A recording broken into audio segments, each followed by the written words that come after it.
Ahora sí.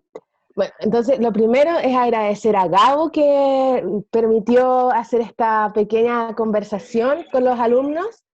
Sabemos que hay alumnos que se van a conectar a través de Facebook. Ahora justo estaba revisando algunos que me decían que por el tema de que se despertaron recién van a estar viendo la transmisión en Facebook. Así que por ahí. Entonces, lo primero, comentar de que Gabo fue mi profesor inicial en biología, en bioquímica, y me hizo bioquímica vegetal también. Además de eso, fue mi profe de comisión y mi inspirador para hacer clases en colegio, lo que la atrás le comentaba. Él es el creador de los libros de la ciencia pop, libros que estamos trabajando con algunos alumnos en el taller de biohiking, y también es creador de otros libros que están enfocados en niños más pequeños, porque los libros de la ciencia pop están enfocados en un público un poco más grande, ¿ya? Bueno, Gabo es difusor de la ciencia y él debería seguir presentándose más que yo, ¿cierto? Que él tiene todo para presentarse. Gracias, Evelyn, gracias a todos, gracias Fabián, Ricardo, y todos los que están conectados, a los que se levantaron recién y están en Facebook. Bien igual, bien, bien. Yo soy Gabriel León, soy bioquímico de formación, tengo un doctorado en biología celular y molecular. Fui durante 10 años académico de la Universidad Andrés Bello, profesor de cursos de biología celular, bioquímica vegetal, donde conocí a Evelyn, fue también parte de su comisión de tesis de bioquímico. Y en el año 2015 le di un giro a mi carrera y me comencé a interesar por la comunicación de la ciencia. Eso había ocurrido un poco antes, en realidad, el 2011. Empecé a escribir un blog de ciencia que se convirtió en un libro, que se convirtió en 8 libros de repente. He publicado libros en Chile, España, República Checa, México, prontamente en Perú y en Estados Unidos también, así que ha sido bien, bien impresionante aquello. Y desde hace 2 años y medio estoy trabajando de manera independiente en comunicación científica. Trabajo en 2 radios, en Radio Oasis, donde estoy los días miércoles en la tarde, en Radio txradio.com, que es una radio digital de ciencia y tecnología, donde todos los días entrevisto a un científico distinto. Por si les interesa, hoy día a las 12 voy a entrevistar a José Massa. No sé si lo conocen. Va a estar aquí conmigo conversando de ciencia, astronomía, viaje espacial y cosas así. Además tengo un podcast que se llama La Ciencia Pop, que está disponible en Spotify y un montón de otras plataformas de podcasting. Hago cosas en televisión, he hecho un montón de, he hecho hasta stand-up de ciencia. Con eso les digo todo. Y quiero agradecer la invitación que me hicieron para acompañarlos el día de hoy y hablar sobre pandemia justamente y ciencia. Paso nomás a la presentación, estimados. Sí, Sí, antes, sí, Listo, sí. voy. antes de pasar a la presentación, que nos puedas mandar como el link del canal de YouTube que tienes alguna Los vamos pequeña poniendo nosotros. Sí, Los vamos poniendo ahí nosotros, les los voy, vamos poniendo en el chat. sí, ahí los vamos a ir agregando a Sí. medida que voy presentando. Perfecto. Voy a pasar a la presentación ahora. Vamos a hablar de pandemia, ¿verdad? La verdad es que se tomó la agenda la pandemia y hay que saber más o menos de qué estamos hablando. Ahí estamos. Vamos a hablar un poco de incertidumbre, de ciencia, de enfermedades, y quiero comenzar con este cuadro. Es un bellísimo cuadro para la pieza de los hermanos chicos, de los niños más pequeños, para garantizar unas noches de pesadilla. Este cuadro es de 1536, fue pintado por Pieter Bruegel el Viejo, un pintor holandés de los más relevantes del Renacimiento. Es una escena bien brutal, es un terreno baldío, desprovisto de vida, y ustedes pueden ver un ejército de esqueletos que está empujando a las personas hacia un ataúd gigante que está ahí al costado derecho. Fíjense en el ángulo inferior izquierdo del cuadro, aparece el rey, tiene capa, cetro, corona, lo está firmando un esqueleto que tiene un reloj de arena en la mano izquierda. Llegó la hora. Llegó la hora de morir. Y si bien la muerte es inevitable, y eso es cierto hoy día, y era también cierto en 1500, la verdad es que por aquella época la muerte no solo era inevitable, sino que además tenía una presencia constante y abrumadora en la vida de las personas. Todos veían a alguien morir. Eh, Parte importante de eso se relaciona, y lo podemos ver graficado acá, esta es la expectativa de vida al nacer desde 1770 al año 2019. La tercera línea, de abajo hacia arriba, la línea roja, es el promedio mundial. Y ustedes pueden darse cuenta, si miran esa línea, que hasta bien entrado el siglo XIX, 1870 más o menos, la esperanza de vida al nacer en el mundo no superaba los 30 años. La gente moría extremadamente joven. Y básicamente moríamos jóvenes porque nos enfermábamos y no sabíamos por qué nos enfermábamos. Para nosotros, los virus y las bacterias no existieron hasta bien entrado el siglo XIX. Y como no sabíamos por qué nos enfermábamos, inventamos una explicación. A nuestro cerebro no le gusta la incertidumbre. Eso es algo que cualquiera de ustedes puede eh, experimentar. Por ejemplo, cuando se corta la luz, están en su casa de noche, y cuando se corta la luz, a pesar de que son adultos y no creen en el cuco, igual se pegan un saltito, como que se sobresaltan. Eso tiene que ver con la incertidumbre que desapareció todo de su vista.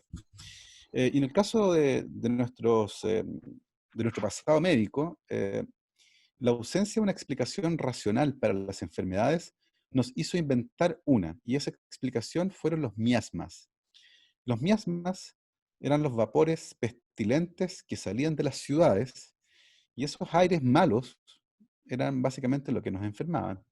Y con esa explicación en la mano, intentamos entonces generar curas para las enfermedades. Y ustedes comprenderán que si no comprendíamos las enfermedades, nuestra comprensión de los tratamientos y nuestros tratamientos en general eran muy malos. Este era uno de los tratamientos médicos más utilizados en aquella época, las sangrías, que no son vino tinto con fruta y hielo. Las sangrías estaban destinadas a eliminar la sangre de las personas enfermas con la creencia de que eso iba a permitir restablecer los humores. Por aquella época se pensaba que el cuerpo humano estaba constituido por 4 humores: bilis negra, bilis amarilla, sangre y flema. Y eventualmente las enfermedades se podían producir por un desbalance en esos humores. De hecho, nuestra concepción moderna del humor viene de eso. La gente que tenía un buen estado de salud estaba de buen humor, tenía los humores balanceados. De ahí viene nuestra idea del humorismo y del humor como sentirse bien.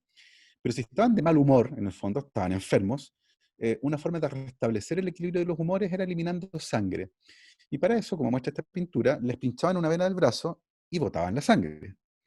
Se suponía que eso iba a curar a las personas. La verdad es que la mayor parte del tiempo solo contribuía a que murieran más rápido. Esto no era una creencia de gente, de gente tonta o poco educada. George Washington, que fue el primer presidente de Estados Unidos, murió de una infección a la garganta. Se murió en 2 días. Y una de las pocas cosas que hicieron fue hacerle sangrías. Le hicieron, de hecho, 4 sangrías. En la última solamente le sacaron casi 1 litro de sangre. Así que esta era una práctica médica bien difundida. De hecho, la teoría de los miasmas era la corriente de pensamiento principal por aquella época. No era una creencia extravagante, era lo que todo el mundo entendía. Si llegaran a tener una enfermedad mental, la cosa era aún peor, por caso, para eliminar estos espíritus que tenían en el cerebro, bueno, las abrían en la cabeza. Usualmente al aire libre, y eso hacía que los espíritus que tenían en la cabeza y que causaban alguna enfermedad mental salieran. Y ustedes comprenderán que evidentemente eso tampoco funcionaba. Sin embargo, algo cambió. Este es un cuadro que muestra en este gráfico la tasa de mortalidad global y las causas de muerte en 2 épocas distintas, en 1900 y en el 2010. Fíjense que hay 2 detalles que son muy interesantes. Lo primero es que hoy, si bien el gráfico es desde el 2010, uno puede proyectarlo al día de hoy, muere la mitad de gente de la que moría antes, porque ese gráfico muestra el número de muertes cada 100.000 habitantes. Antes morían 1.100 personas cada 100.000 habitantes, hoy día mueren 600 personas cada 100.000 habitantes. O sea, morimos menos. Y por añadidura, por lo tanto, la vida dura más. Efectivamente, la esperanza de vida hoy día en el mundo supera los 80 años en varios países. Pero además es interesante percatarse de las causas de muerte. Si ustedes se fijan, en el año 1900, las 3 principales causas de muerte eran neumonía, derivada de infecciones como influenza o infecciones bacterianas, la tuberculosis y las infecciones gastrointestinales. Eh, Eso daba cuenta de cerca de la mitad de las muertes que ocurrían en el mundo. Eran todas esas enfermedades infecciosas. Y arriba también está la difteria, por cierto, que también es otra enfermedad infecciosa. Y si miramos lo que ocurre hoy, en este caso en el gráfico del año 2010, podemos ver que las 2 principales causas de muerte, que de hecho dan cuenta de un 60% de las muertes globales, son enfermedades cardiovasculares y cáncer. Ambas enfermedades, en la inmensa mayoría de los casos, no son derivadas de infecciones, son derivadas del estilo de vida. Comer mucha grasa, hacer poco deporte, fumar, beber alcohol. si bien hay algunos tipos de cáncer que se pueden derivar de una infección viral o bacteriana, por ejemplo, el cáncer cervicuterino, por la infección con el virus del papiloma humano, o cáncer estomacal derivado de la infección con la bacteria Helicobacter pylori, la inmensa mayoría de los cánceres no son por razones infecciosas, sino que por el estilo de vida. Eh, y de esa forma, nosotros, nuestra especie, modificó la forma de vivir, pero también la forma de morir. Y eso también cambió nuestra relación cultural con la muerte. Es muy probable que muchos de ustedes nunca hayan visto a alguien morir, en el acto de morir. Algo que sí era tremendamente frecuente hace 200 años atrás. Y por otra parte, también es muy probable que la mayoría de ustedes que conoce gente que ha muerto, esas personas que han muerto con más de 65 años de cáncer, de enfermedades cardiovasculares o en accidentes de tránsito. Es muy poco probable que conozcan a alguien que haya muerto de una enfermedad infecciosa. Y eso tiene que ver con que la ciencia y la medicina lograron comprender el origen de las enfermedades y cambiaron radicalmente nuestra comprensión de ellas y también, por supuesto, los tratamientos. Esta imagen, por ejemplo, es algo completamente inusual el día de hoy. Esta es la tumba de la familia Larsen en Dinamarca.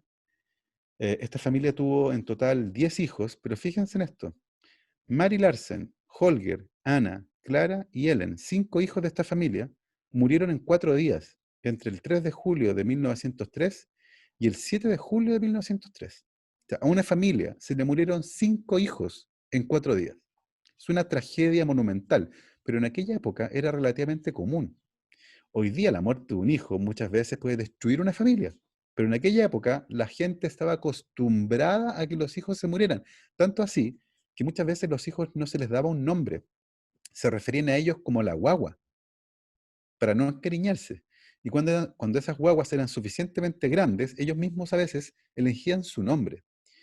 Nuestra relación familiar incluso cambió a partir de la comprensión de las enfermedades. Probablemente el último gran escenario de esta naturaleza que enfrentamos como especie fue la pandemia de gripe de 1918. Estimaciones bastante conservadoras hablan de 500 millones de casos y 50 millones de muertos. Una cosa impresionante. Ni se compara con lo que estamos viviendo el día de hoy, que llevamos algo así como 17 millones de casos y 650.000 muertos. Bueno, 500 millones de casos y 50 millones de muertos, en estimaciones conservadoras. Hay gente que habla hasta de 100 millones de muertos. Esa es una escena de aquella época. Si se parece a Espacio Riesgo, por ejemplo, no es casualidad, gimnasios y lugares públicos fueron convertidos en hospitales de campaña en aquella época.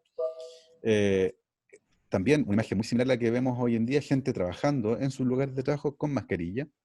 Eh, Actividades como los deportes. Esta es una foto tomada en Nueva York durante un partido de béisbol y están todos los que participan con mascarilla.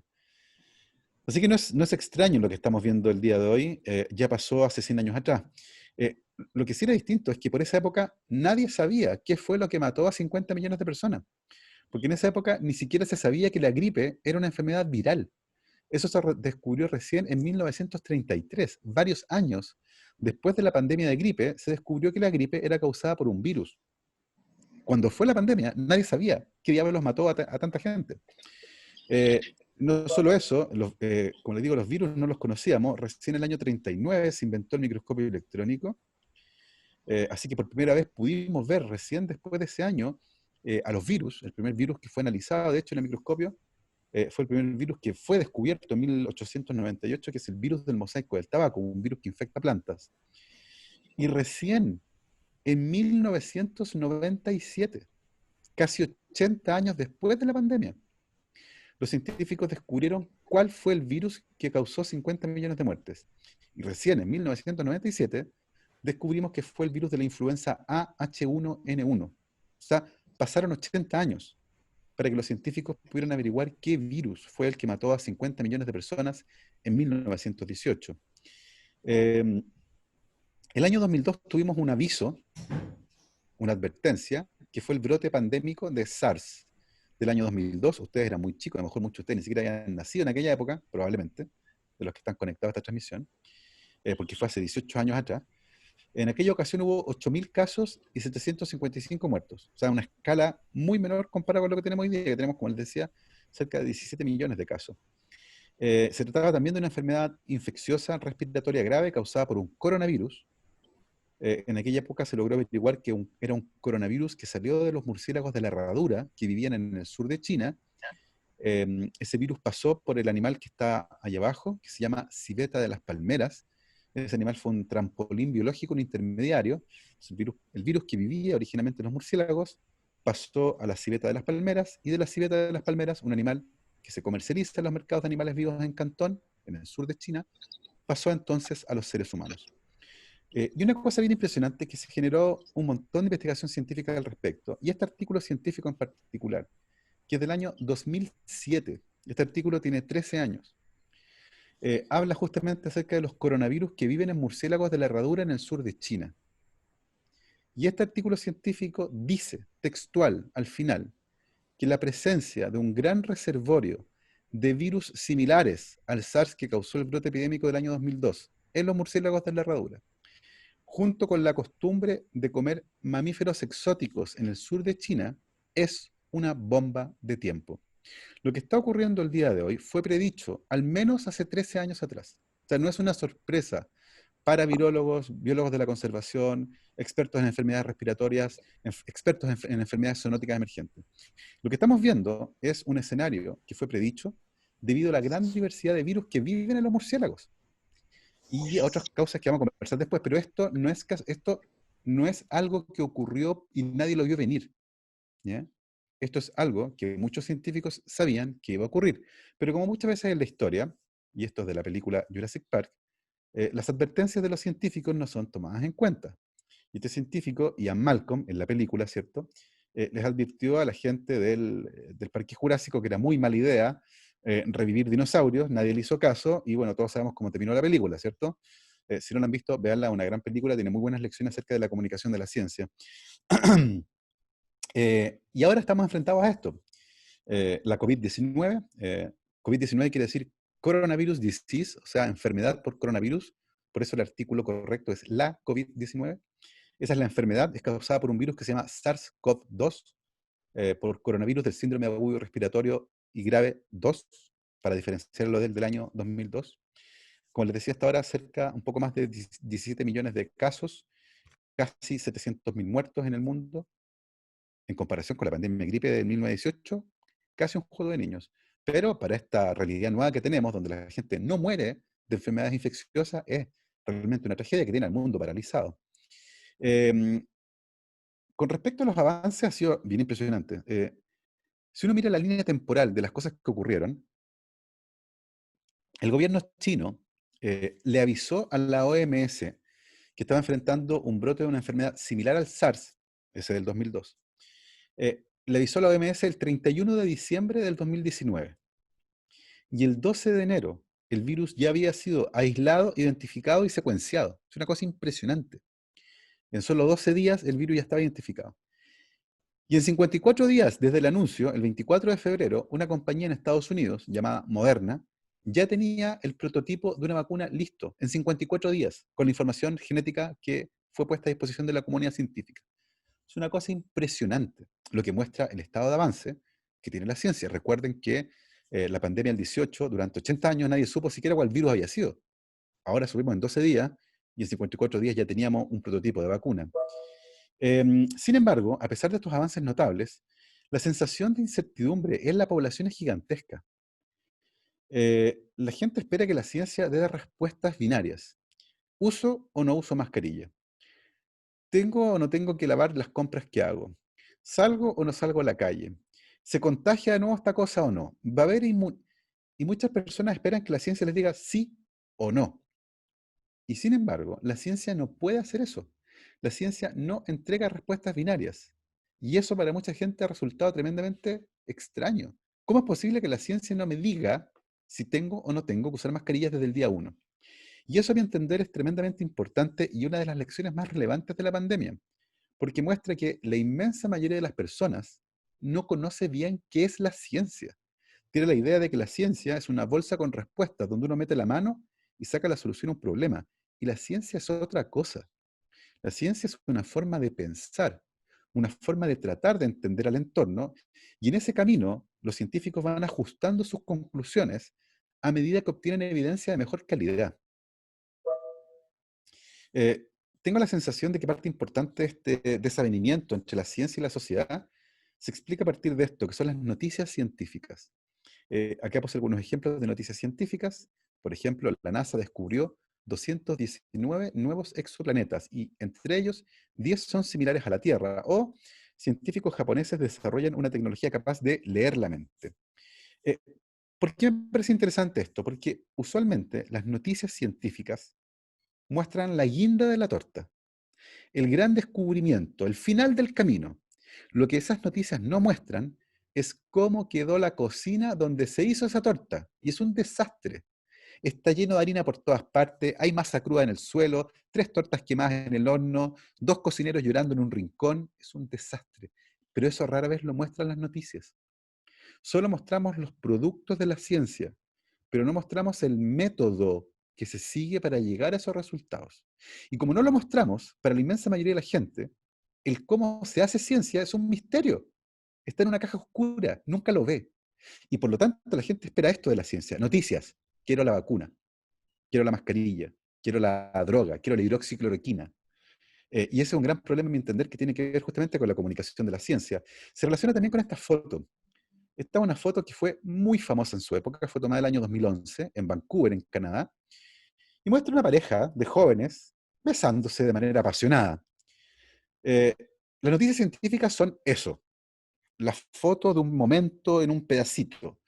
La ciencia es esto, el entorno. Ese beso se dio en un entorno caótico, había revueltas en Vancouver, unas protestas gigantescas después de un escándalo en un partido de hockey en hielo, y en medio de esas revueltas con la policía, con bombas molotov, con autos dados vueltas, con vandalismo, esa pareja se da un beso en el suelo. Eso es la ciencia. Y esa es la noticia científica, que muestra solo un pequeño pedacito, el más relevante, el más llamativo, en una escena que siempre es mucho más compleja, que tiene más actores y tiene otros componentes. Y a mi entender es muy importante que comencemos a comunicar la ciencia de esta forma, con todo su entorno.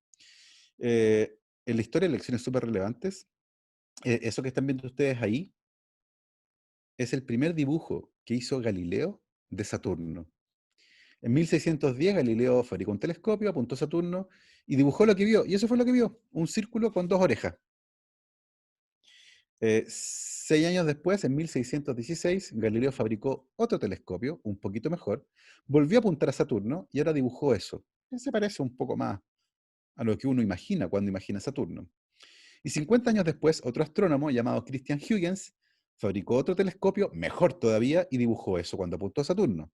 Ah, eso sí, ¿cierto? Es Saturno. Sin embargo, lo que Galileo estaba haciendo es ciencia. En 5 años, Galileo cambió de opinión de eso a eso. Pero no cambió de opinión porque sí. Cambió de opinión porque la evidencia que obtuvo era de mejor calidad, porque tenía un mejor instrumento, tenía un telescopio de mejor calidad. Eso es ciencia. Un científico que no está dispuesto a cambiar de opinión cuando tiene evidencia que le sugiere que inicialmente se había equivocado es un pésimo científico. Los científicos, así, cambiamos de idea cuando nos muestran evidencia que nos muestra que originalmente estábamos equivocados. Algo que no ocurre en otras áreas. En política, por ejemplo, rara vez uno ve a un político decir, sí, la verdad me equivoqué. Casi nunca ocurre eso. Los científicos no tienen ningún problema en decirlo porque es parte esencial de la generación del conocimiento. Cambiar de opinión cuando la evidencia que obtenemos es de mejor calidad y nos permite, en este caso, por ejemplo, cambiar nuestra opinión con respecto a Saturno. En ese sentido, la ciencia debe ser considerada como un fósforo en la oscuridad. Antes de encender ese fósforo, no tenemos idea de lo que hay ahí. Podemos intentar averiguarlo a partir de otras cosas que sabemos. Por ejemplo, si estamos en un edificio que reconocemos como un museo y vamos a prender un fósforo, uno puede anticipar que en ese muro va a haber colgadas obras de arte. Pero sería más difícil aventurarse a qué obra de arte. Si saben en qué museo están y reconocen el pasillo, tal vez ahí ustedes, este pasillo del Louvre parece que aquí está la Mona Lisa, pero es solo una idea. No van a saberlo hasta que prendan el fósforo. Eso es ciencia. Los científicos son personas que trabajan en la más absoluta incertidumbre. Saben un poquito, pero tienen un pie en la oscuridad. Y para poder generar conocimiento, encienden ese fósforo e iluminan un poco el camino para el resto. Pero antes de encender el fósforo, no sabemos lo que hay ahí. Eso es ciencia. De esta forma, la, la historia de la ciencia, la forma en que uno cuenta los avances científicos, solo se consigue cuando estos ya han ocurrido. Cuando uno se da vuelta y mira hacia atrás el camino recorrido, en el fondo, unir los puntitos. Y ahí uno puede identificar qué fenómenos, qué descubrimientos, qué ideas fueron fundamentales para generar un gran descubrimiento, pero eso solo ocurre al final. Solo ocurre al final. En ese camino es difícil anticipar dónde uno va a ir. Y uno puede decir, quiero encontrar la cura del cáncer, pero a lo mejor termina descubriendo un edulcorante nuevo. Y eso no tiene nada de malo. Pero muchas veces no se cuenta así. Dicen, no, este científico quería encontrar un edulcorante. Mentira. Estaba buscando la cura del cáncer y de casualidad notó algo extraño, le pareció interesante y desvió el camino. Y creo que es importante que empecemos a contar la ciencia así para que las personas no tengan una idea equivocada con respecto a lo que es la ciencia. Recuérdenlo, la ciencia no es la verdad. La ciencia es una forma de pensar. Es una forma de tratar de entender el mundo usando la curiosidad como motor y que exige que los científicos estén dispuestos a cambiar de opinión cuando la evidencia que obtienen es de mejor calidad de la que tenían originalmente. Y una cosa que me parece súper relevante para terminar la charla. Existe una idea, viene distribuida en la población, de que el origen de la pandemia se relaciona con que alguien en China se tomó una sopa de murciélago mal cocinada. Eh, no se queden con esa idea por ningún motivo. Un prejuicio. Es una idea peligrosa. ¿Por qué digo que es una idea peligrosa? Porque esconde la causa última de la pandemia. La causa última de la pandemia es la forma en la que los seres humanos convivimos con la naturaleza. La depredación de los nichos ecológicos, la destrucción del bosque tropical y la generación de riqueza. Este es un problema fundamental porque se asocia además con la otra crisis que nos está esperando ahí, que es la crisis climática. Acuérdense que eso no ha pasado todavía. Esto lo dijo un economista de Cambridge, Sirpatha Dasgupta, que es economista y miembro de la Royal Society. El gran problema con la idea de que la naturaleza es indestructible es que no es cierto. La naturaleza no es indestructible. Y una vez que los economistas se den cuenta de este error, podría revolucionar la forma en que calculamos el crecimiento económico o la falta de este, especialmente en los países en desarrollo. Esta crisis nos obliga a cambiar nuestra forma de relacionarnos con la naturaleza. Recuerden que en Chile también tenemos una enfermedad zoonótica emergente, es decir, una enfermedad nueva, emergente, que pasa de animales a humanos. Eso quiere decir zoonótica. Se llama ANTA. Y se produce porque hay un virus que vive en los ratones de cola larga, que usualmente están en el sur de Chile y Argentina, y a veces ese virus pasa a los humanos. Nadie come sopa de ratón. Nadie se cuelga un ratón como amuleto. Nosotros nos vamos a meter donde ellos viven. Y ahí el virus puede pasar a los seres humanos. Los seres humanos somos el único factor común en todas las zoonosis. Y si entramos a un bosque y movemos los árboles, los virus van a caer sobre nuestras cabezas. Y por lo tanto, si no cambiamos nuestra relación con la naturaleza, esto va a seguir ocurriendo de manera muy frecuente en el futuro. Y esa es lejos la lección más importante. Tenemos que cambiar nuestra forma de producir riqueza, de trabajar y de convivir con la naturaleza. No podemos aspirar al crecimiento económico infinito en un planeta que tiene recursos finitos. Ese es el mensaje más importante que les quería dejar. Ahí está mi correo electrónico en caso que me quieran contactar o enviarme algún regalo. Gabriel@divulgacion.cl. Está también mi arroba en Twitter e Instagram si me quieren seguir, yo feliz. Ahí publico usualmente noticias relacionadas con el mundo de la ciencia. Y están también mis libros, La Ciencia Pop, publicado en Chile, España y República Checa, La Ciencia Pop 2, publicado en Chile, que son Los Mocos, publicado en Chile y México, ¿Por qué los perros mueven la cola? Y el más reciente, publicado hace solamente un par de semanas, ¿Por qué me sigue la luna? Y otras preguntas raras que hago a veces, como podrán imaginar a partir de las gráficas. Los 3 últimos libros son libros que están especialmente hechos para un público infantil. Esa fue la presentación y ahora, por supuesto, vamos a pasar a las preguntas que ustedes puedan tener. Muchísimas gracias. Muchas gracias, Gabriel. Buenísimo, buenísimo. No, a mí me llena de curiosidad, me hace experimentar la ignorancia total prácticamente y lo hermoso de cómo va evolucionando la ciencia, que es un descubrimiento muy parecido a los exploradores del siglo XIV, Absolutamente. XV, Sí. que no tenían un mapa y iban abriendo caminos. Me pagaron. Así que, buenísimo. Entonces, a ver si que tenemos preguntas para ti y comentarios. Muchas gracias, Gabriel. Un placer. Ya. Bueno, tengo apagado mi cámara porque estoy mudando, pero la primera pregunta quiero darle el paso a Joimer, que me la hizo en privado. Yo le digo que pueda prender su micrófono y también te la puedo hacer directamente a ti, Gabo. Claro. Así que Joimer, prenda su micrófono y haga la pregunta. La- la- Mi pregunta es acerca del virus G4 que avisaron hace un tiempo. Ujú. O sea, aún sabiendo que este virus es probable que se convierta en pandemia, como dicen, sabiendo que se avisó antes de que este mutara y se contagiara de humano a humano, ¿es posible que esta pandemia en realidad exista o se pueda anticipar? A ver, Joimer se refiere a un virus de la influenza que fue detectado en una granja de cerdos en China. Es una variante bien especial que se llama G4 del virus de la influenza H1N1. Es un virus que tiene potencial pandémico. ¿Por qué? Porque se ha identificado que tiene algunas secuencias genéticas que están en virus de la influenza que han infectado humanos y que se contagian de persona a persona. Sin embargo, eso todavía no ha ocurrido. En esa granja se detectó que el virus pasó a los humanos, y eso porque los trabajadores de esa granja tienen anticuerpos contra ese virus, pero no se detectó paso de ese virus de una persona a otra persona. Eso usualmente toma algo de tiempo, de convivencia estrecha. Los virus mutan de manera muy, muy rápida y eventualmente adquieren la capacidad de poder pasar de una persona a otra. Eso requiere pequeños cambios en algunas proteínas a veces. Así que efectivamente, ese virus fue detectado gracias a un programa de monitoreo. Mientras ustedes duermen, o mientras estamos conversando acá, hay científicos en todo el mundo que están monitoreando lo que ocurre, por ejemplo, en granjas de animales, que son un punto sumamente importante de origen de pandemias, porque esas granjas fuerzan la convivencia cercana entre animales y seres humanos, que es un factor conocido para la emergencia de enfermedades zoonóticas. Esto quiere decir que nuestra forma de producir animales está en crisis, y hay un dato súper relevante. El 96% de los mamíferos que viven en este planeta son humanos o animales que los seres humanos criamos para comer, como vacas, cerdos y pollos. Solo un 4% de los mamíferos que viven en este planeta son animales silvestres. Hemos convertido el planeta en una gran granja de animales, y eso tiene un costo. Y por lo tanto, nuestra forma de producir carne, huevos, mantequilla y otros productos tiene que cambiar.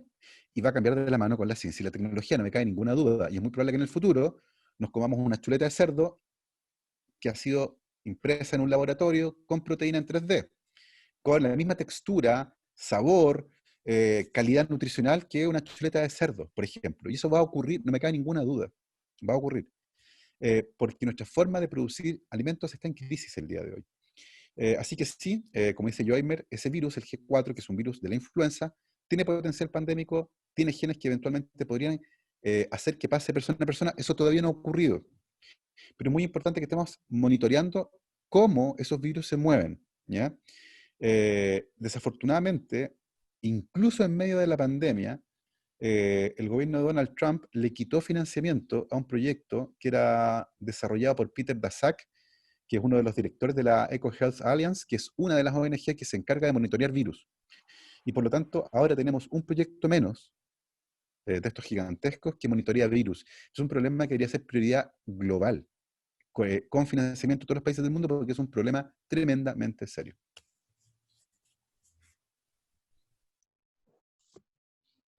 Muchas gracias, Gabriel, por responderle a nuestro alumno. Y yo tengo 3 preguntas que son de distintos alumnos que no quieren decir sus nombres. Y me las mandaron acá. La primera dice, las personas que se han infectado con SARS y son asintomáticos podrían tener algún gen mitocondrial que los protege. ¿Se han analizado el DNA mitocondrial con respecto a la interacción con COVID-19? Ya, con respecto a esa pregunta, y específicamente el genoma mitocondrial, yo no he visto ninguna investigación al respecto. Sí he visto una investigación bien interesante que ya tiene al menos 2 o 3 artículos científicos que la apoyan, que muestran que hay regiones del genoma que se asocian con cierta resistencia a la infección con el virus. Y lo digo así, resistencia, porque son fenómenos de asociación.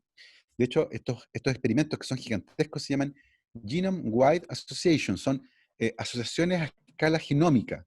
Y lo que los científicos buscan ahí es cómo se correlacionan ciertas características con pedazos del genoma. Y se han encontrado 2 regiones del genoma que se asocian, una a una mayor infectividad que está vinculada a nuestros ancestros neandertal, y otra que se asocia con una menor infectividad y que está asociada al grupo sanguíneo.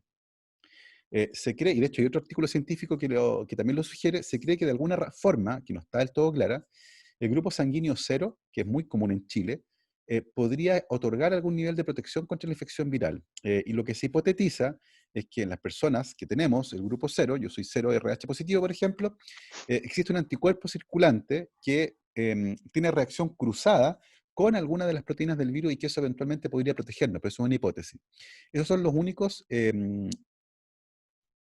publicaciones que yo conozco de ese orden que analizan la resistencia o la susceptibilidad a la infección con SARS-CoV-2 mirando el genoma. Del genoma mitocondrial específicamente, yo no he visto nada al menos. Perfecto. Entonces, voy a ir a la segunda pregunta, que es esta. Si el coronavirus ha mutado rápidamente, ¿puede ser que mute en distintas especies dependiendo de la etnia que infecta? Yo no sé si está hablando de especies o de humanos, más que nada. Sí. A ver, vamos a abordar la pregunta en el ámbito humano primero. Todos los virus mutan. Todos los virus mutan, algunos mutan más que otros. La tasa de mutación depende de un montón de factores. Este en particular muta menos que los virus de la influenza, por ejemplo. ¿Ya? Si bien muta, muta menos. De hecho, las mutaciones son fundamentales, por ejemplo, para trazar el origen genético del virus, porque se puede hacer un árbol genealógico, genómico, y uno va mirando los cambios que aparecen y dice, ah, esta variante que está aquí tiene un cambio, ah, entonces este viene primero y este viene después, y uno los puede ordenando. Es un ejercicio fantástico. Eso se llama filogenia, y uno puede ordenar las variantes genéticas del virus, y uno con eso puede trazar cuál fue el primero. Y con eso, el origen genético, porque esos virus están aislados en ciertos lugares. De hecho, los virus aislados en Chile están secuenciados, el ISP los secuenció, y sabemos que 2 vienen de Europa y 2 vienen de Asia. ¿Ya? Pero si uno empieza a retroceder en ese árbol genealógico, llega finalmente a China. El origen genético de este virus es China. El origen geográfico es China, está clarísimo. Y la tasa de mutación, hasta ahora, depende más del virus que de los hospederos. Es decir, no depende de lo humano, y en ese sentido la etnia y el origen etnográfico da igual. Da lo mismo si vienes de Asia, de Europa, de América, del norte de Europa. El virus muta por causas que son ajenas a nosotros y son propias de él, que tienen que ver con su sistema de copia del genoma. Entonces, en ese sentido, no habría una influencia relevante con respecto al origen étnico de la persona infectada, ya que la mayor carga recae en la maquinaria propia del virus. Eso. Muchas gracias, Gabriel. Acá me dicen que quedó muy clara las dos preguntas. Y voy con la tercera. Esto tiene que ver con que hace unas semanas atrás tuvimos un científico, que era Stephanie Hood, que está trabajando en un posible tratamiento contra el COVID-19, no contra una vacuna. ¿Ya? Esto acá en Chile. Y están trabajando con el aceite esencial de eucalipto, especialmente con un compuesto que se llama eucaliptol, que ha mostrado una mejora en los síntomas, ya en personas que tienen alto riesgo, es decir, personas de la tercera edad y personas con diabetes, entre otros. Y lo que él me pregunta es si es mejor un tratamiento como de este estilo que una vacuna, porque viendo que la vacuna no necesariamente pueda generar los anticuerpos o se demore mucho más en estar lista que este simple tratamiento, considerando que tampoco se ha visto una vacuna para el virus del VIH, sí, pero sí se ha visto tratamientos en distintas áreas. Sí. Entonces, ¿sería mejor un tratamiento? Depende del tratamiento. Es una buena comparación con el SIDA, por ejemplo. El tratamiento para el virus del SIDA es un tratamiento que apunta a la maquinaria molecular del virus. Apunta no a los síntomas, apunta al virus. En el caso que tú mencionaste, se apuntaba a los síntomas. Y tratar los síntomas no es lo mismo que tratar la enfermedad. De hecho, tú puedes tener una enfermedad y bajar los síntomas, pero el curso natural de la enfermedad sigue igual y te puedes terminar muriendo igual. Porque tú solamente estás aplacando los síntomas, no la causa final de la enfermedad. Entonces, en ese sentido, un tratamiento que apunte a la sintomatología y no a la raíz de la enfermedad, a mi entender, no va a lograr erradicar o contribuir de manera notable al final de la pandemia. Acá se requieren tratamientos que logren eliminar la circulación del virus en el sistema respiratorio, que es ahí donde se produce toda la fisiopatología de la enfermedad. Cuando el virus llega a la parte profunda más baja del pulmón y comienza a entrar a las células que tienen el receptor AC2, dañan los alvéolos, interfieren con el intercambio gaseoso y eso produce una falla fisiológica generalizada. Bueno, eso es lo que hay que hacer. En ese sentido, me parece que un tratamiento que apunta a los síntomas no va a ser de gran utilidad. Tiene que apuntar a la causa final de la enfermedad y, evidentemente, la mejor solución es una vacuna, porque impide el contagio o hace que, si existe el contagio, el cuadro que se curse sea muchísimo más suave. Entonces, si bien los tratamientos, y de hecho uno de los más efectivos que se ha probado, fue con una droga súper conocida, que está aprobada en todos los países del mundo, que es una droga de la familia de los antiinflamatorios esteroidales. Y esa ha funcionado muy bien porque restituye justamente la función pulmonar, particularmente, y esto es importante, en pacientes graves, intubados, pronados, es decir, que están boca abajo, y eso ciertamente sirvió para disminuir la mortalidad en esos casos en particular, pero todavía no hay un tratamiento efectivo para aquella etapa, ¿ya? Tengo la sensación de que esto se va a solucionar solo con la vacuna. Eso. Sí. Entonces, ante eso mismo, acá me comenta, lo que vimos con lo del eucaliptol, aparte de que ayudaba a tratar los síntomas, sí impedía la interacción entre el receptor de nuestras células, ¿cómo es que se llama este receptor? AC2. Bueno, sí, ese con el virus, porque el eucaliptol se une ahí, este compuesto. Ya. Yo no Entonces, conozco esa evidencia, no sé cómo se hizo. No sé si claro, se hizo con modelamiento molecular o sí, se hizo se con hizo interacción directa. solamente con modelamiento molecular y se Ya, está recién el- avanzando ya, en el sí. proceso, en las pruebas. El modelamiento molecular es súper útil para generar hipótesis. Sí, Sin embargo, mientras no haya una prueba de laboratorio que demuestre y permita medir, por ejemplo, la constante de afinidad de la molécula con el receptor, ver que logra competir y desplazarlo, es difícil asegurarlo. Los modelamientos moleculares son... El docking molecular es un área súper compleja, que genera muchos falsos positivos, así que es súper importante, antes de ir avanzando, tener evidencia de laboratorio. sí. Déjame Ante preguntar eso, algo a mí. Déjame preguntar. sí, Dos preguntas. Una pregunta es de historia, que es, ¿en qué momento se reconoció que existían los virus con las características que tiene un virus, por ejemplo, en diferencia con las bacterias? Sí, porque tú dices ya, se demoraron 80 Eh, años en saber que, 80 años. pero ¿cuándo se supo que existían los virus como tales? Esa es la pregunta. Y la segunda Esa pregunta, pasarla de una vez. La segunda pregunta es más bien con esta controversia que ha habido entre los países, que hay gobiernos de izquierda, de derecha, que han tratado de manejar la pandemia y han sido sí, súper claro. controvertidos, ¿no es cierto? O sea, Sí, por un lado está México, que es de izquierda, Trump, que es de derecha, Bolsonaro de derecha, Argentina de izquierda, Chile de derecha, y todos han sí, tenido distintos resultados, distintas estrategias, pero lo que sí hay, lo que más ha habido es como la incapacidad de controlarla. Han habido brotes, sí, etcétera, ¿no? sí. Son dos preguntas súper interesantes. El cuándo es imposible de contestar, porque como muchas veces en ciencia no hay un hito, es como una gradiente. Y eso comenzó en 1898, yo les contaba, cuando un científico ruso descubrió los virus por accidente, pero no lo reconoció. Sencillamente vio que la enfermedad del mosaico del tabaco pasaba de un tabaco a otro cuando aplicaba un extracto de tabaco molido en otra planta. Más tarde, otro científico descubrió que eso seguía ocurriendo, a pesar de que él pasara ese líquido por un filtro muy pequeñito que eliminaba las bacterias. Y como seguía infectando las plantas, él dijo, acá hay una toxina, hay un veneno. De hecho, la palabra virus viene del latín y significa veneno. Y esa fue la primera vez que se usó la palabra virus para referirse a un virus sin saber que era un virus, porque él pensó que era una toxina. Y recién el año 33, como yo les contaba, se identificó que era un virus, esta cosa rara, esta toxina de origen bacteriano tal vez, pero que era un ente independiente el que causaba la gripe en hurones, en un experimento, alguien con gripe le sacaban un enjuague de la garganta, lo pasaban por un filtro que eliminaba bacterias y con eso se infectaban hurones, y los hurones se enfermaban. Entonces, hay algo muy pequeñito aquí que causa la gripe. Y recién con la invención del microscopio electrónico fuimos capaces de asociar los efectos de los virus, que era lo que los científicos originalmente veían, con una estructura. y como que ahí terminó de consolidarse el conocimiento. Fueron como 40 años que nos demoramos en descubrir los virus. Entonces no hay un hito único, sino que es una sucesión de descubrimientos pequeños que permiten después decir, existen estos entes físicos, estas estructuras macromoleculares muy pequeñitas que podemos ver con un microscopio electrónico y que además causan la enfermedad. ¿Y qué Ahora, se con diferencia respecto con la bacteria?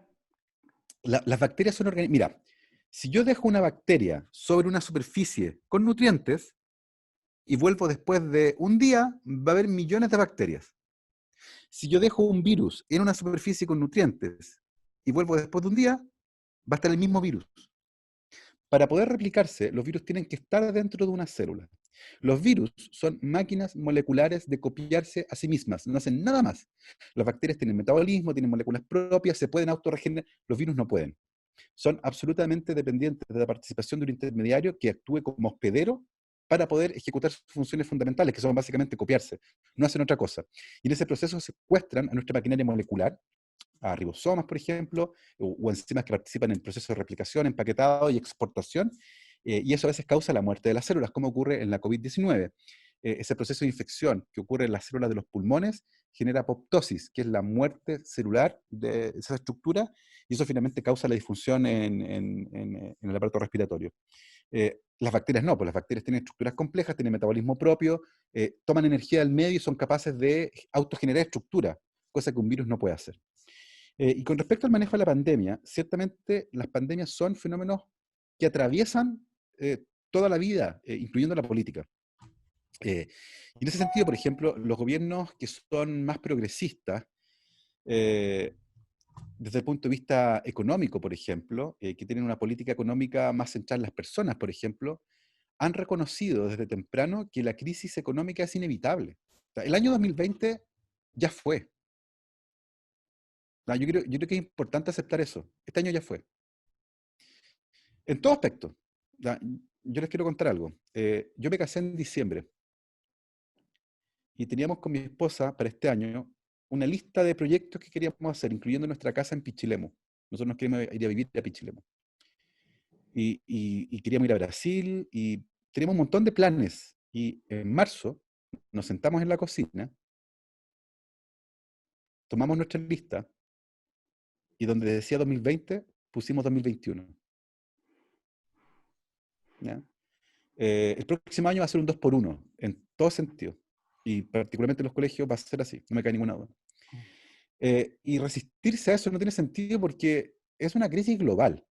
Y países que pusieron por delante el control de la pandemia y que asumieron que la crisis económica ya fue y que es inevitable, como Nueva Zelanda, por ejemplo, lograron controlarla en un tiempo más corto que otros países, que han ido jugando a esto de abro un poquitito, cierro por acá.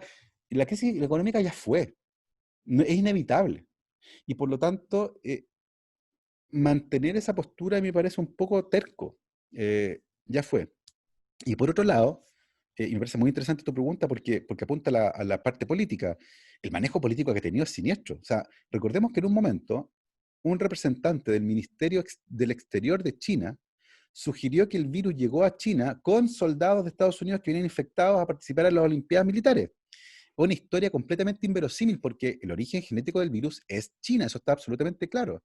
Y Donald Trump, por otro lado, se ha encargado de hablar del Chinese virus, del virus chino, una cosa que nunca se hace, jamás, y habla de la enfermedad como Kung Flu. Entonces, el uso de la pandemia como un arma política ciertamente es inevitable también, lo que nos muestra muy bien por qué hay que elegir a mejores políticos, porque a veces están a cargo de este tipo de crisis, y es ahí donde se nota la falta de liderazgo. Gracias. Muchas gracias, Gabriel. Mira, acá tengo varios alumnos y estuvimos recién ordenando las ideas y las preguntas para que ellos te las hagan. Y entre ellos tengo a Ignacio de cuarto medio A que va a hacerte la pregunta ahora, así que para que prenda Perfecto. su micrófono. Hola, buenos días. Mi pregunta es, si el tratamiento del SARS-CoV-2 es con esteroides, mi pregunta es cuál es y si se ha probado en otras enfermedades. Sí, son corticoides, son fármacos que se han utilizado en un montón de enfermedades inflamatorias, desde las encefalitis que afectan al cerebro hasta enfermedades autoinmunes que afectan a la musculatura. Entonces son drogas cuyo perfil de seguridad, y esa es la gracia que tienen, el perfil de seguridad ya está estudiado. Y por tanto, lo único que se cambió fue el uso. Y por eso permitió de manera acelerada incorporarlo, insisto, en el tratamiento de pacientes que se encuentran en estado grave. Esto no es ni preventivo, ni por si acaso, ni en casos suaves, no, esto es para gente que está intubada, pronada y que se va a morir. Y ahí la incorporación de corticoides ha mostrado que logra reducir la mortalidad en ese grupo en particular de personas. Muchas gracias.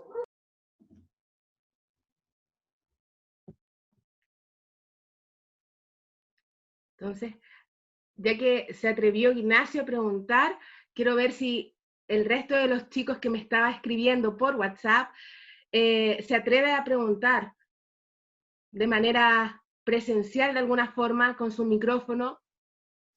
Son preguntas muy buenas, chicos. Yo no las voy a hacer porque quiero que ustedes saquen su personalidad y demuestren sus preguntas, que son demasiado ingeniosas. Son pequeños científicos en proceso. Y les doy la palabra. Francisca, por ahí, si se atreve.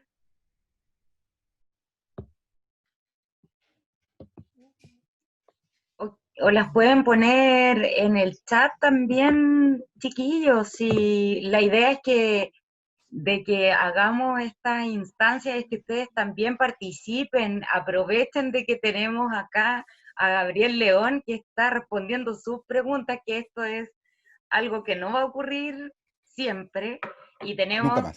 la suerte y el privilegio de poder estar con él ahora.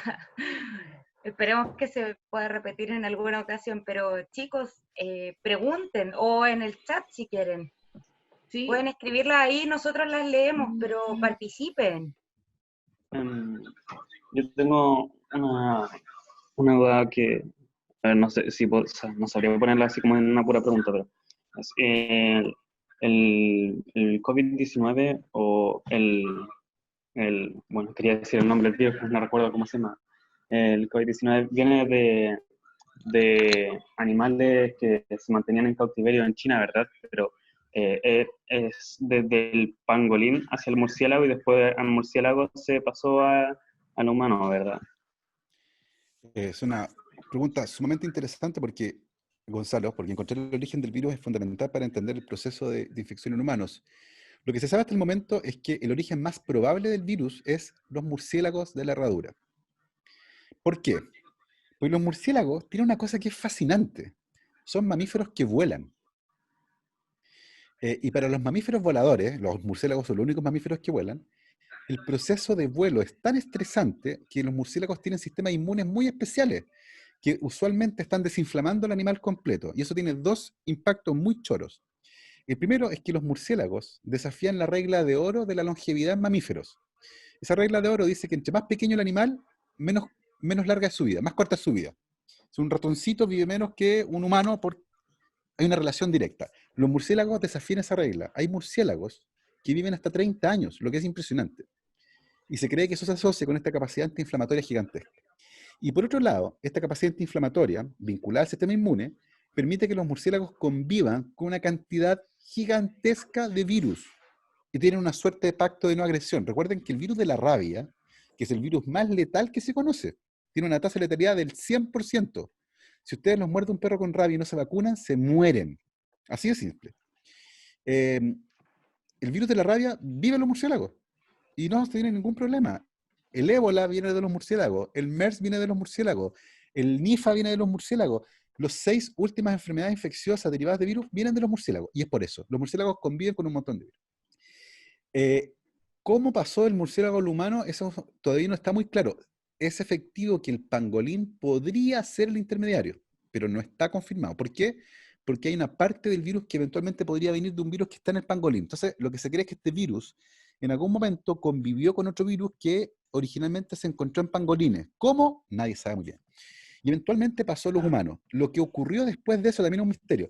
Fíjense, los últimos análisis genéticos publicados hace 2 semanas atrás muestran que el virus actual, el SARS-CoV-2, se separó genéticamente del SARS-CoV-1, o sea, tenían un ancestro común, hace 1200 años.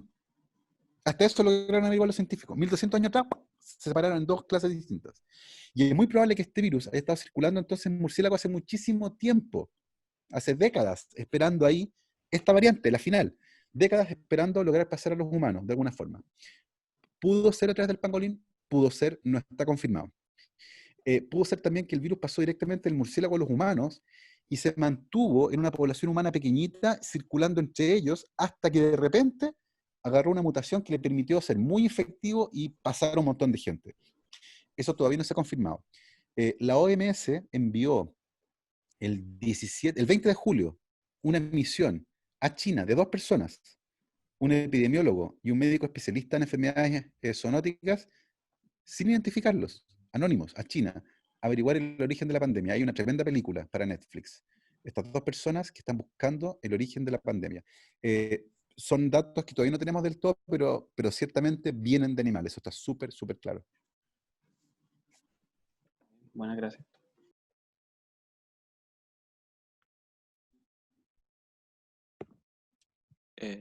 Dale, Evelyn. Ya.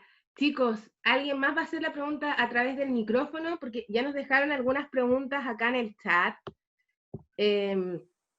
No sé si la profe Romina las puede ir haciendo para que no sea yo solamente la que hace las preguntas.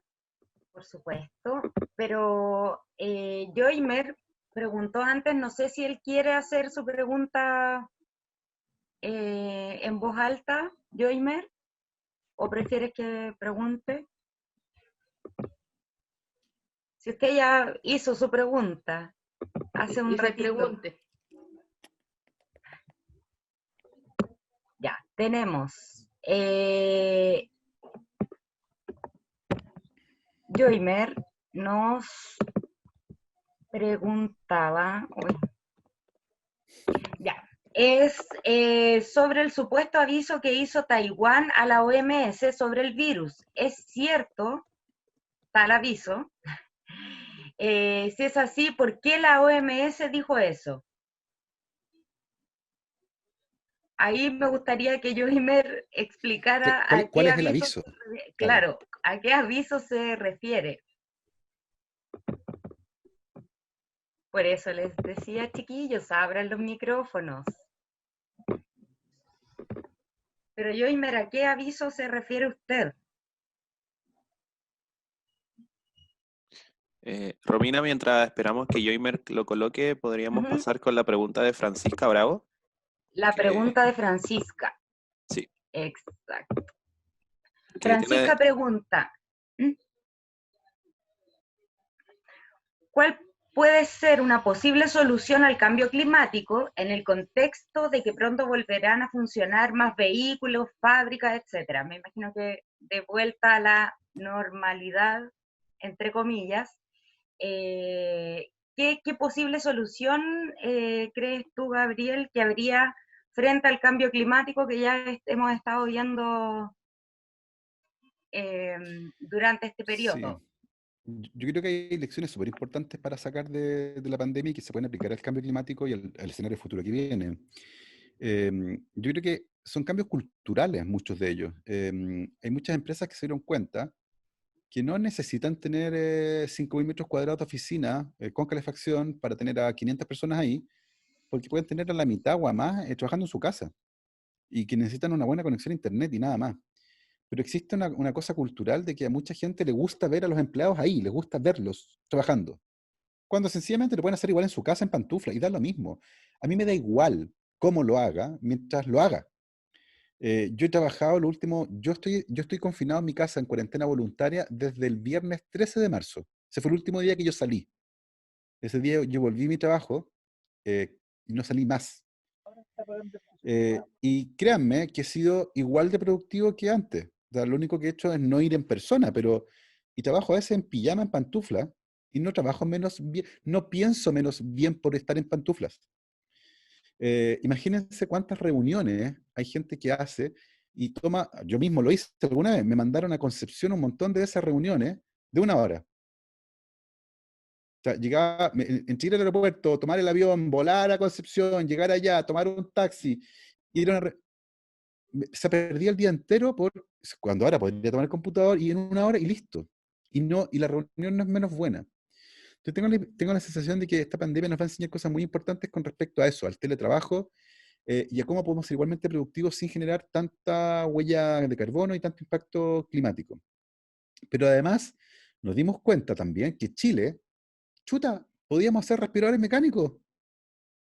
Oye, teníamos las neuronas para hacer respiradores mecánicos y nunca lo habíamos hecho. Nos dimos cuenta que podemos hacer cosas que ya a lo mejor no hay que importar. Creo que viene un cambio bien interesante en la economía global también al respecto, pero es importante que lo impulsemos como ciudadanos, pero también desde el punto de vista político. Es importante seguir impulsando estos cambios. Lo peor que nos puede pasar es volver a como estábamos antes. Es lo peor que podría pasar. Porque quiere decir que no aprendimos nada. Como que nos pasó esto y fue, ay, siguieron nomás. Creo que es importante que hay muchas lecciones comunicacionales sobre productividad, sobre crecimiento económico, sobre convivencia con la naturaleza, que es importante sacar para enfrentar al cambio climático. Eso. Oye, me tengo que ir en un par de minutos, así que una o dos preguntas más y cerramos. Sí, justo estábamos hablando de eso. No, primero, más que nada, agradecer por la conversación que hemos tenido, la disposición que has tenido tú, Gabo, con cada uno de los alumnos y responder de manera clara y también sencilla, porque acá lo que me decían muchos de ellos a través del WhatsApp es que realmente están entendiendo, lo vieron muy, muy cercano a la ciencia, no como han escuchado en la televisión, algunos me decían que no entienden como los conceptos claves. Entonces, eso, más que nada, agradecerlo. Al parecer, no, creo que no hay más preguntas de los alumnos, no sé si queda una más. A ver, Déjame, por ahí. mientras tanto, darle las gracias a Gabriel por su súper buena disposición y yo he aprendido montones, además lo hace tan entretenido como en sus libros, así que dan ganas de transformarse en un científico o algo así parecido. O también quizás tener un estilo de vida como científico, de más bien vivir en las preguntas, en las dudas, en la experimentación, aceptar la incertidumbre. Como te decía yo temprano, hace un rato, como los navegantes estos antiguos, que ellos vivían así, o sea, el fondo, para decirlo en términos modernos, tenían hipótesis y trabajaban con ellas, pero no estaban seguros de los resultados. Y yo creo que eso es bueno y además mantener la duda. Entonces, quizás estamos en un momento de que hay que vivir mucho aceptando la duda y no el dogma. Así que muchas gracias, Gabriel. Y gracias también a Evelyn, porque ella te conocía y te invitó, así que también muchas gracias. No, gracias a usted por la invitación, me ha pasado muy bien. Gracias también a Ricardo, a Fabiana y a Evelyn, a todos los que se conectaron, participaron, hicieron preguntas y nada, eso. Sí. Gracias. Gracias a todos los que han participado y se atrevieron a hacer preguntas. Yo sé que algunos van a tener otras preguntas que les da vergüenza mandarlas ahora, pero no las pueden dejar, esas preguntas. Podemos tratar de ayudarles, si no puedo yo, tratar de mandárselas a Gabo de alguna manera. Claro. Tienen tiempo para volver a ver la charla, si es que ahí nacen nuevas preguntas, o si sus papás también tienen preguntas. Sí, claro. Nunca les dé vergüenza preguntar, no existen las preguntas tontas. Al contrario, es tonto el que no pregunta y se queda con la duda. Muy bien. Ya, pues, démosle un aplauso a Gabriel. Pues. Sí. Muchas gracias. Gabo Tuitero, muchas gracias. Buenísima la charla, de verdad. Muchas gracias, Gabriel. Romina. Te pasaste. Gracias, que esté muy bien. Lávense las manos. Entonces, vamos cerrando. Agradecemos la participación de los estudiantes, profesores de Gabriel, muchas gracias, y a todos los que nos siguieron por Facebook. La charla quedó ahí, así que nos estaremos viendo en una próxima charla. Muchas gracias a todos, que tengan una muy buena tarde. Bye, bye. Gracias. Chao, queremos un libro. Chao, queremos un libro. Chao, chao. Chao, chao. Chao a todos, muchas gracias.